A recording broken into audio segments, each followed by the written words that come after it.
Welcome to the first episode of the Asian American Forward podcast. I'm your co-host, Katherine Simpson. Joining me today is my co-host, Don Sun. Hi, Don. Hi, Katie. Nice to see you. Yeah, so I'm going to introduce Don. Don came to the US as a student from mainland China, and he's developed a passion for politics ever since then. So, inspired by his work for the 2020 presidential candidate Andrew Yang, he established Asian American Forward, which is a political action committee that supports Asian Americans running for public office at different levels all around the country. So before we get into our topics this week, we wanted to introduce ourselves to the audience and also introduce the podcast. So, Don, could you tell us sort of the story of AAF and why we're starting a podcast this year? Thank you, Katie. And I think it's most time based on my experience in the United States. I have a pretty good audience in Chinese community and the Chinese American community. And I have done some radio talk show and the book review. But and I think it's most first generation immigrant from mainland China and some Asian American here should get more involved in the politics and also involved in the community. That's what we lack.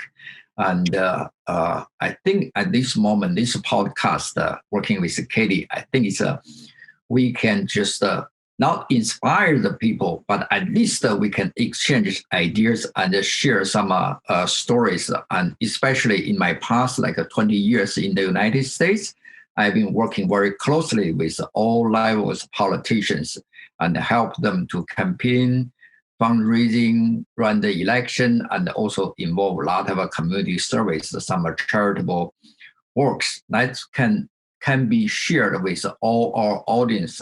We are not here to educate people, but we come in here to share my personal experience, your personal experience, and whatever the knowledge you have. I think you have a literature background, you have a politics background, all those we can form some dialogue, and then it's inspire the people and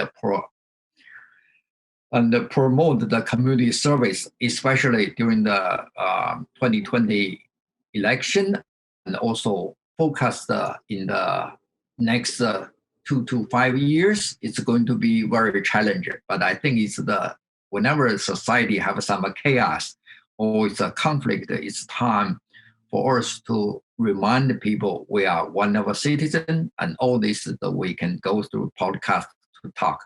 Thank you. Yeah.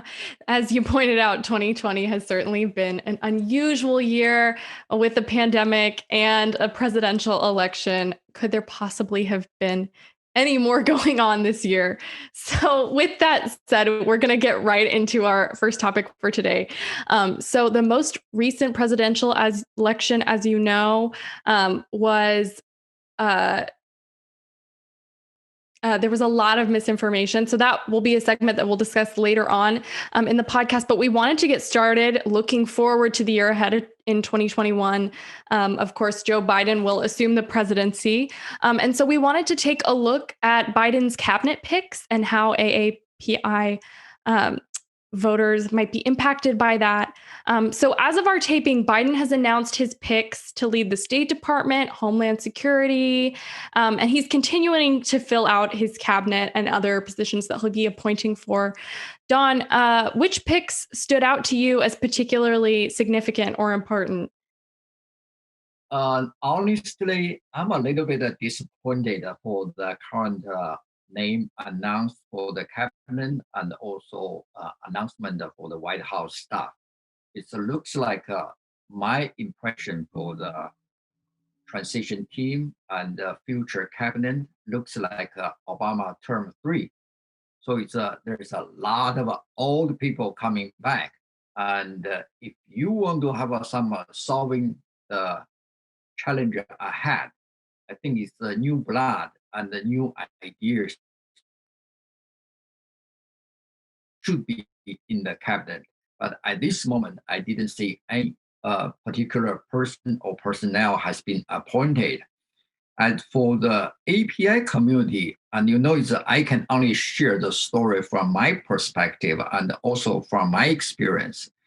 During the campaign trail, we have been on the backstage in the green room and before the debate and after debate, we have a lot of um, the opportunity or occurrence to talk with Joe Biden, Bernie Sanders, and other candidates. And I know I witnessed exactly how Joe Biden treat Andrew Yang. And he tapped the Andrew's shoulder, say, if I was elected as the primary candidate for the Democratic Party, the first one I'm going to call you. You know what that means, okay? Mhm. But nothing happened. And also, Biden has said his administration going to be the most diversified the cabinet. But at this moment, we didn't see that trend. We see a lot of old face a lot of people, lobbyists in the Washington D.C. has been appointed. That kind of things make Asian community a little bit nervous and not very very happy. During the campaign, we have been do a lot of fundraising campaign, and in the 7 battleground, we have formed the margin for victory. The API mobilized all the swing state API community coming out to vote for Biden. That's kind of a achievement, and we hope Biden can realize the Asian community is an emerging political power. And in the cabinet, we hope that kind of a representative can be there. We have a form, it's called Victory 46. And that's the organization has been composed with almost like 200 Asian community leaders. And we recommend like 4 people to be nominated in the cabinet position, including the Andrew Yang as the Secretary of Commerce. But at this moment, nothing happened, and we don't much optimistic of Andrew as the political outsider can be appointed in the cabinet. That kind of thing is after Joe Biden be secure his presidency, his cell phone is all turned off. Nobody can access him anymore. So all the people around him is his political campaign manager and also it's a transition team. They have been screen all the candidates. Any cabinet position has been go through the FBI, the background check. At this moment, in the middle of December, I don't think Andrew has been background check yet. So that's give us a sense that the Asian community, Andrew has not been too much considered in the cabinet. That's so far what we are looking for. In the Congress, API caucus is called CAPAC, Asian Caucus. Chair is Judy Chu, Vice Chair Grace Meng. We have been asked Biden's transition team to consider the Asian leaders to be appointed. So far, I think there is a trade representative, Catherine Tai has been appointed. This is number one. But for measurement for API community, we're looking for comparison with the Obama administration. Obama has been appointed 4 Asian in his cabinet. So far, we only see 1. The second one, I see if the trend go this way, probably the second one is maybe pick up Chris Lu. Chris Lu is Obama, is a law school the alumni. And Oh, so he went to law school with Obama. Yes, and classmates. He is a classmate with Obama, and also he's a White House the chief of staff temporarily, and also lead Obama first term the transition team. So he later appointed as the deputy secretary of Labor Department, and now is Chris in charge of a Labor Department assembling the team. So I personally expected Chris may be the second Asian leaders in the cabinet. So far, that's what we got. Yeah. So, as you pointed out, Biden has gone with a lot of established names. I'm particularly keeping an eye on the women who were picked, but still in there, not a lot of surprises. You have for Treasury Secretary Janet Yellen, who's well known around Washington as the former Federal Reserve chair. Um, she may have been more of a strategic pick since she is well liked on both sides of the political aisle. It seems like a pretty safe choice for confirming. Of course, because as we know, the Democrats currently have a majority in the House, but it's up in the air for the Senate, who will be confirming most of Biden's picks. Um, and of course, also, as you pointed out, Catherine Tai was chosen as US Trade Representative, which would be another first. As an Asian American, she would be the first woman of color to serve as the US Trade Representative.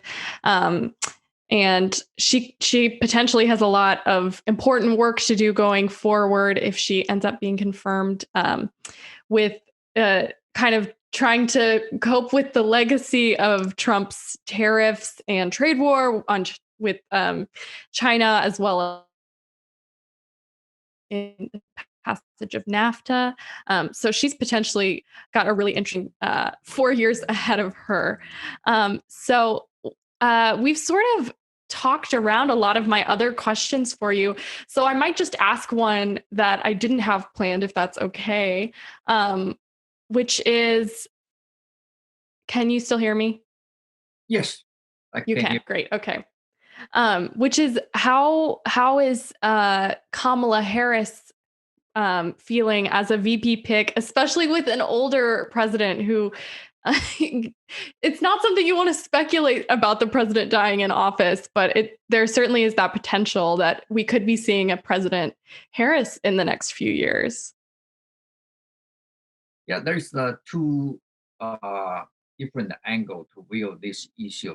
The first is in the modern medical condition. I don't expect that Biden going to have something happen physically in his first term. So I think he can survive his first term almost for sure. That's my perspective. Okay, so it's for assumption anything happen, Kamala Harris is going to jump into the first female presidency. It's possible, but the chance is very slim. Second thing is the minority and the combination of a ratio is the profile of her that have a campaign decision to pick her up as the VP to secure the presidency election.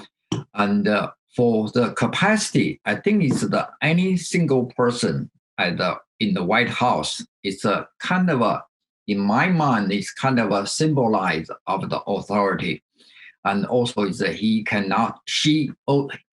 or she cannot single make a extremely polarized decision. Not like Trump, okay, but most people, especially for Kamala Harris, she's kind of a establishment. She know the game and she know the working with people. So in that perspective, I think there's not too much political risk. Even something happened and the Kamala Harris become presidency, and also based on the Kamala Harris the background, and I think she knows law very well, and also she's a senator, and she know how to work on the Capitol Hill. That kind of things give me some confidence. Whatever that happen in the Democratic parties within Democratic Party, always in the entire nation, it should be pretty safe card to play and predicted.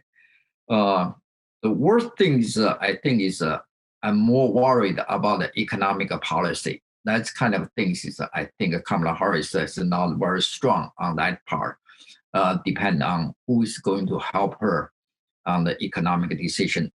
The worst things for the Kamala Harris to deal with, I personally feel it's an economic crisis, and especially when pandemic going to be extended to another 3 months, 6 months, the housing market and employment is going to be becoming worse and worse.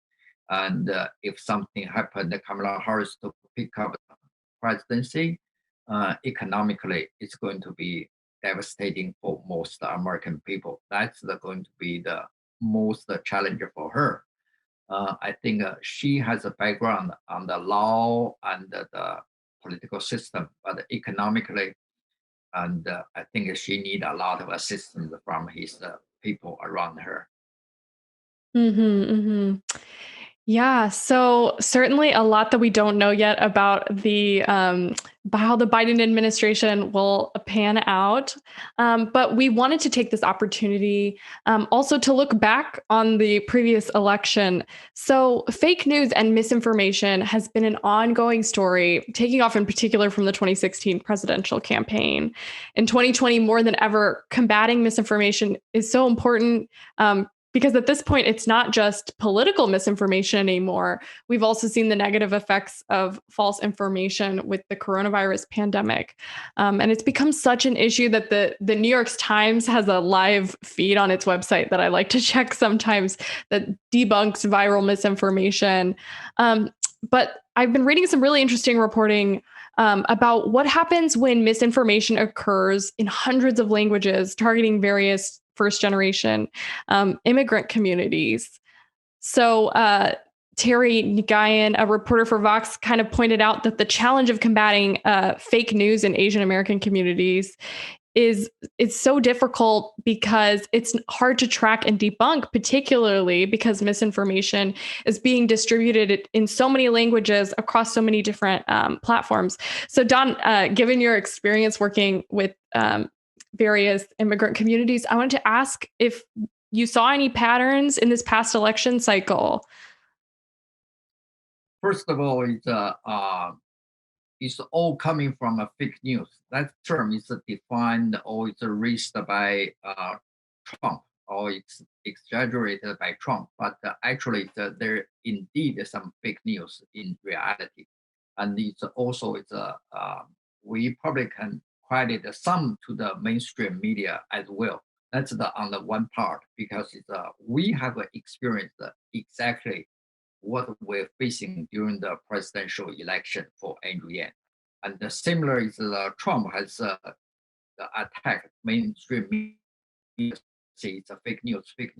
But from Andrew Yang times, different times, mislabeled Andrew's name and mislabeled the picture and put another pictures on the Andrew, and also internally there's so many documents say we are now going to report any campaign news of Andrew Yang. That kind of things is what we all experienced during the past campaign years. That's the one thing. So it's from one side, my personal experience, I can say it and I experienced it. The second, the Fox News, the emerging like almost 20 years ago, and he's very, very focused on opinion oriented, especially on the right wing the opinions. And every anchor, commentators, they have a very strong opinions on the politics, on the social issues. But it's all media, they also driven by the financial interest. So when Fox News is raised the bar and becoming number one, the network, the audience, the people realize if you only tell the truth or facts, you cannot generate enough money from your advertisers. So they have a trend that people start looking for the opinion there. And then you can find the more extreme opinions or more polarized opinion is going to drive more audience to your particular the media platform. That's the kind of things is a start from there. Of course, everyone talking about the social media or self media, they attack mainstream media is a fake news. But when I ask some people, say, if you don't believe in mainstream media, where your source coming from, they tend to hide it. They said, Don, I'm not going to tell you where I got my news, but I tell you all you hear is a fake news.